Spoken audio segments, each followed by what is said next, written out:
Hello and welcome to the Should You Buy for the Corsair.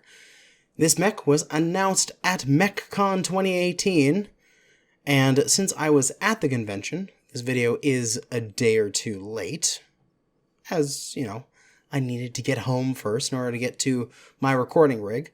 Also, my voice is a little gone, combination of both sickness and straining it at the convention, like always. So, please forgive me for any weird sounds that I'll make.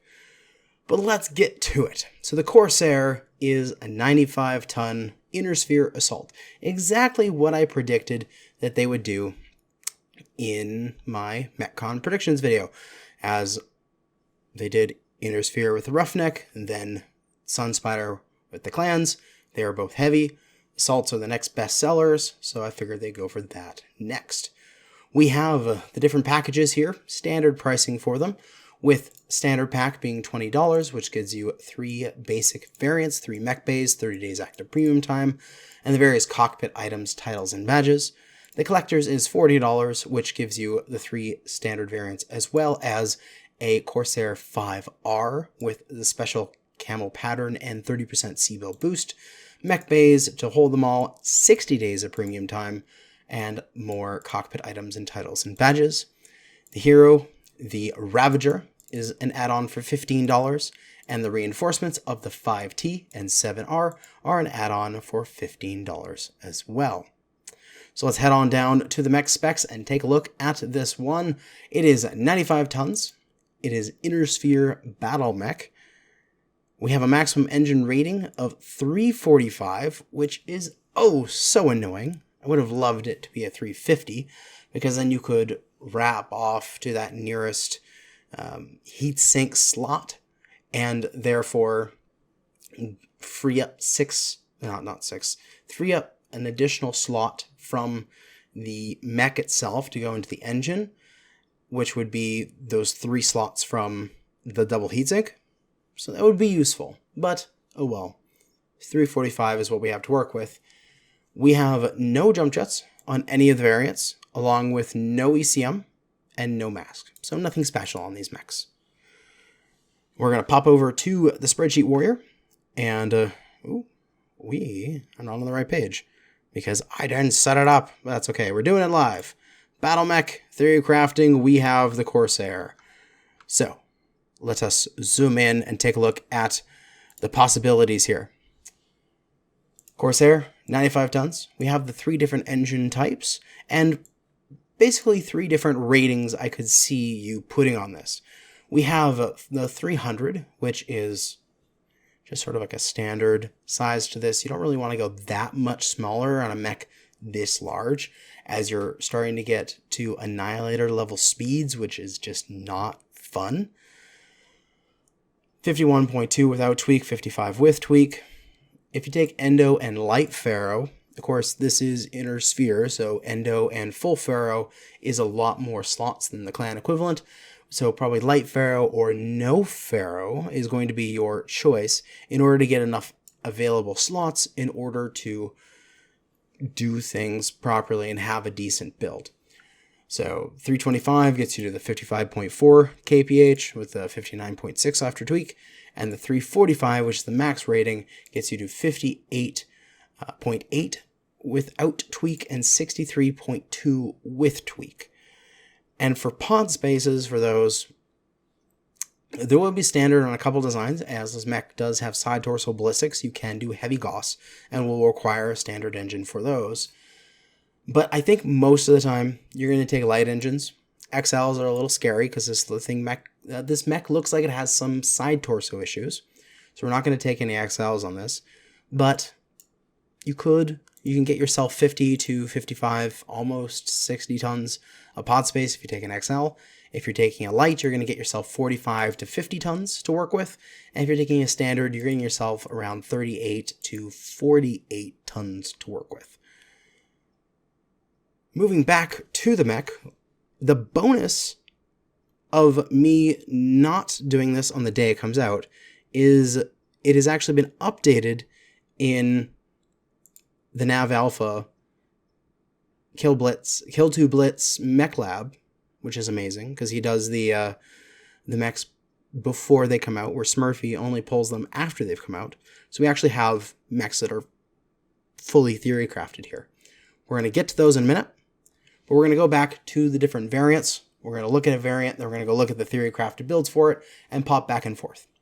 So with the Corsair 5R, we have got 1 missile in the left arm, with 1 energy there as well, 2 energy in the left torso, 2 energy in the CT, 1 missile in the right torso, and 1 ballistic in the right torso as well. So total of 5 energy, 2 missile, and a ballistic. For this mech, we've got things like the 5 energy going into medium pulse lasers, with the 2 missiles being MRM-40s, a light 345, so a maxed out engine there, and a couple extra double heat sinks, about 5 of them, as you see there, and a decent amount of ammo, so you can get 2,000 rounds for your MRM-40. This will allow you to do sort of like a mid-range, half-brawly type stuff. That MRM-40s are really good damage. They do cause heat scaling, but the heat scaling for a pair of MRM-40s is so low that you can effectively ignore it. This build has amazing firepower at over 100, 110 here, and pretty good heat efficiency at 32%. So you'll be able to use your MRM-40s for that mid-range. It's like 300 to 500-ish. Of course, you can also just derp them at short range if you wish to, but then also the 5 medium pulse gives you some short range defense and also some anti-light, because the medium pulse you can go and rip off light's legs quite easily. The other 5R build that we have going is a heavy Gauss laser design. So we take the standard engine instead, and we got a standard 345 here. But you could drop this standard down to maybe a 325 or a 300, depending on how fast you want to go, and upgrade these large lasers to large pulse if you want to get some more damage out of the laser side of this. But we've got a combination of large lasers and ER mediums as they fit in. The 2 center torso energy are limited in the fact that they can only be 1 slot each if you want to use both of them. So we can't put like a pair of large lasers there. We do have the heavy Gauss rifle. And if we look back at the mech and its artwork, you can see that the ballistic on the side torso out of the art is actually extremely high. So this thing will be a good peaker in that sense. As we look at it here, just some good information is that majority of the torso mounts are all high in cockpit lines. That's good to know. So this is another 5R design. And I believe that is my 2 5Rs. Yes. Moving on to the 6R, we've got a total of 3 energy, 1 in the left arm, 1 in the CT, 1 in the right arm, 3 missile, 1 in the left arm, 1 in the left torso, 1 in the right torso, and 2 ballistic, 1 in each side torso. Dual side torso ballistics on a 95-ton inner sphere mech. What does that scream? Heavy Gauss. Just because heavy Gauss. And it doesn't. You put it on a standard engine. I put the 325 on here. You can change that as you wish. I just wanted to make sure I got enough heavy Gauss ammo into this thing. We've got a total of 45 shots in there, which is 22.5 volleys for both of the guns. Rip down armor off of the arms in order to get everything to fit on there nicely with endo steel and standard. It's a pair of heavy Gauss, and like we've shown here, the side torso ballistics should be fairly high, so it should be a really good peaker mech for just derping at a pair of heavy Gauss. Might be similar in performance to what the Fafnir is and such, depending on durability quirks and such. Fafnir does have the added benefit of ECM, which makes it a little bit easier to get those peaks off, because the enemy doesn't see you immediately once you're peeking up. You have a moment of, stealth before they go, oh, there's a Fafnir peeking and heavy Gauss is in your face. But it's just dual heavy Gauss. It's good. This thing should work. For the other 6R design, we get more of like a same sort of high alpha design, but moving into a light engine. So we get a little bit more weight to work with. We got a dual AC-20s and a pair of snub nose. We've taken the arm armor down on the left side and still keeping it on the right. The dual snub nose, one in the CT, one on the right, and then dual AC-20s. AC-20s do create heat scaling at a decent quantity when you fire them at the same time. You can fire this whole thing where you're firing both the 20s and the snub nose at the same time and just do a 60 damage derp at short range if you need to. However, what you're most likely going to do is fire the 20s on chain fire, go boom, boom, and then follow it up with a snub nose when you have the extra heat. But relying on the 20s for the majority of your firepower and such. Now, moving on to the 7A, the last of the standard pack. We've got 3 ballistic, 2 in the left arm, 1 in the right torso, 4 energy, 2 in the left torso, 2 in the right arm, and quad AMS across the mech. Just everywhere. So I don't think I did an AMS design. No, I didn't. So if you wanted to do a 4 AMS design, you can. It's a little silly, but the memes will be there. And you can defend all your allies against all the missiles if you wish to. It'd be sort of like a command mech and put some Gauss and ER larges and a bunch of AMS on it and sort of rule the polar highlands if you wish. But a design I thought of for it, we're only missing out on using one of the energy and one of the ballistics, but this is like a mid-range DACA type thing. We've got a light 325, a pair of Ultra 10s with a pair of ammo for each. The 10 class of ACs actually has the best ammo per ton, so we only really need 2 for each gun, especially if you're going to get the ammo nodes, so that should be fine. And then triple large laser for mid-range punch. This thing is entirely mid-range, like a 300 to 600 DPS mech, and I think it should work out quite nicely. Alternatively, you can do things like take the UAC 10s, and instead of having 2 10s, you can go 3 5s, and maybe move around the lasers a little bit. Drop one of the lasers down to ER medium and put another ER medium in this extra slot here and rearrange it a little bit, add some more ammo for the third UAC 5, and you could get, again, another similar styled mid-range DACA type design.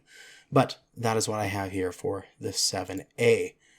For the 5T, which is the first of the reinforcement pack, we have the DACA one. We got 3 ballistic in each arm for a total of 6. Then we have 4 energy, 1 on each side torso and 2 in the center torso. So the 2 energy in the center torso are crit limited in the fact that you can only fit them with a single slot each if you want to use them both. But you have 6 ACs. So 6 AC2s? That's essentially what you can do. I think I actually have 2 variants of the AC2 design. Yes, I do. Light 345 with 6 AC2s and 783 shots.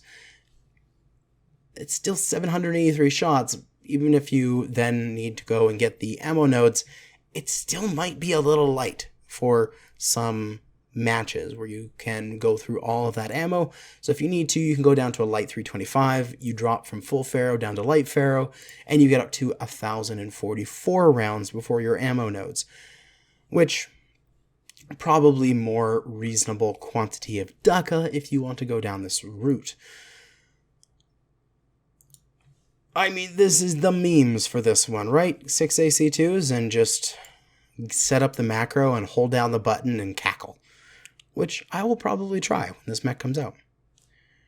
But that is my designs for it. We're moving on to the 7R, which is the other one of the reinforcement pack.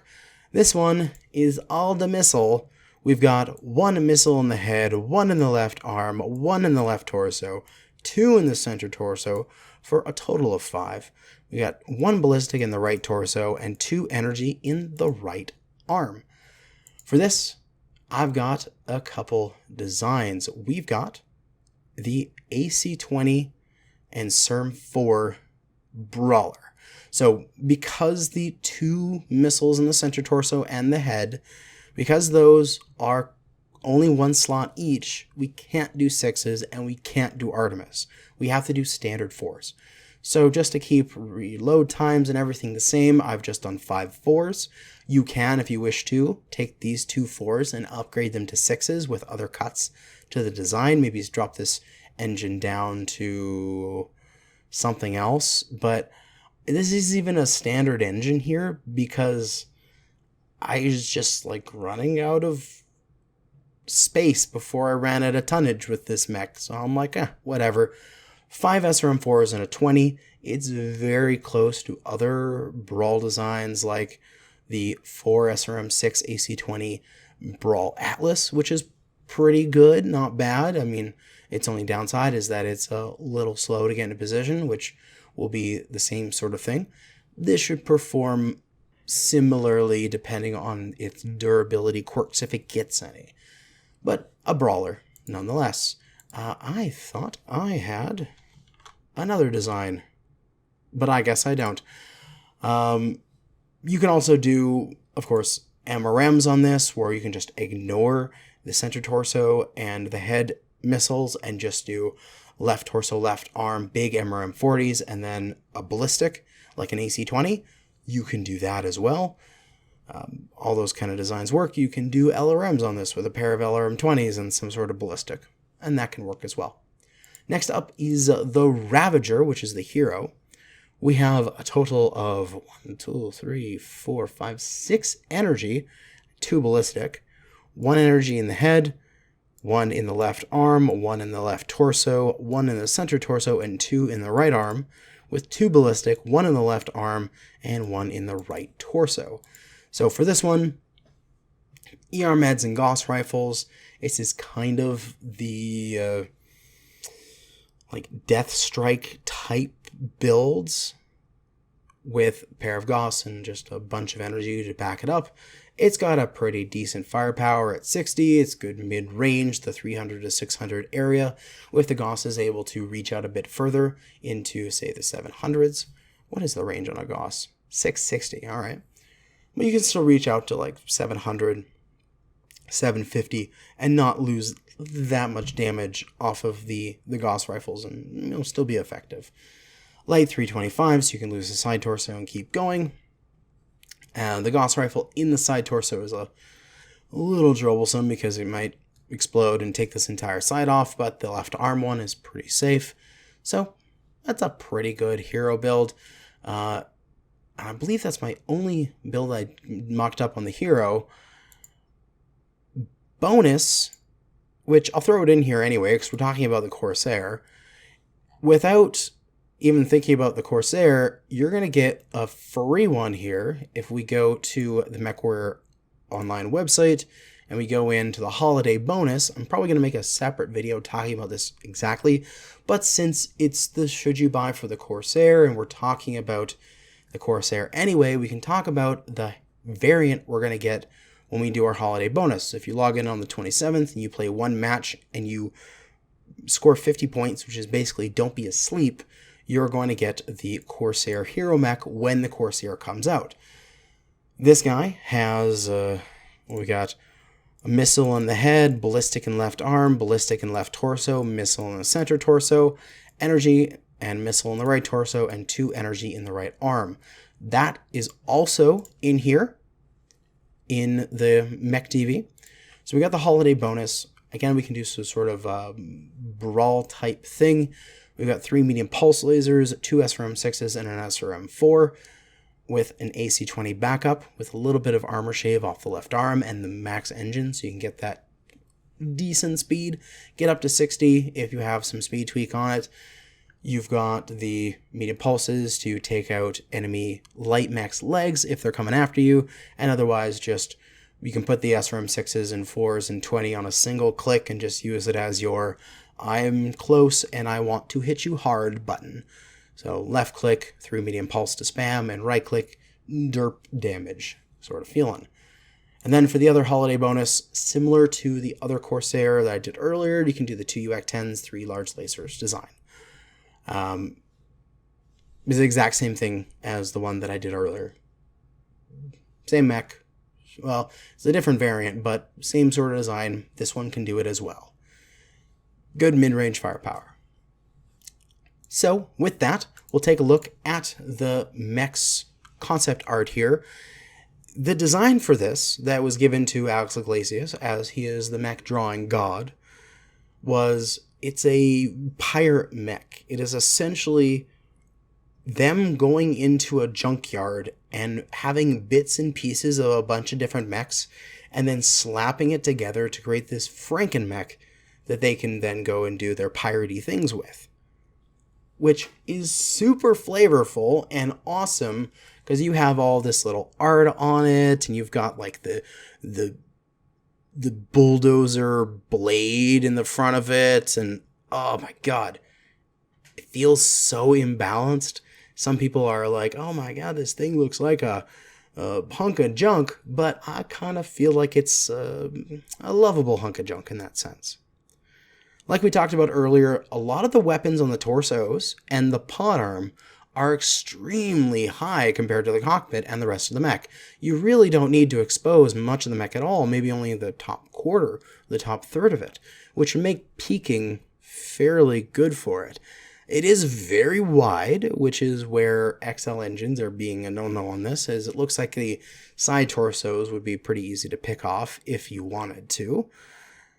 But a really interesting fact that I learned at MechCon is that the different variants of this, and I may have this information incorrect, we'll see when it comes out, but this is what I heard from people at MechCon, is that the different variants of this have different combinations for the arms. So in this art, we have left arm is pod, right arm is arm. That changes. Some, it's right arm is pod, left arm is arm. Some, it's both are pods, and some, both are arms. So like, for example, the one with 6 ballistics, 3 in each arm, those are both arms. I don't know which ones are which and all their other stuff, but that's really cool. It's like variable geometry depending on the variant. That's awesome. And I really hope that they would put that into other mechs in the future. But overall, it's a functional 95-ton inner sphere assault mech. It's got some decent hardpoints in its standard pack. We've got the one with dual side torso ballistics, which will probably be the sort of one of the more meta designs because, you know, ballistics are good on a big mech because they have the weight to carry them. I think it's fine. If you like inner sphere assaults, you may like this mech. And you don't need to get all the fanciness of this because if you log in and play on that one day, you're going to get a fairly competent hero mech for free. And then all you need to do is like get the standard pack or something. And you've got some good variety of variants with like a good ballistic one here, a good ballistic one there with some missile backup, and a good energy and missile one here. There you go. Everything you need. So that's going to be it for the Corsair Should You Buy. Thanks for watching and putting up with my voice, and good hunting.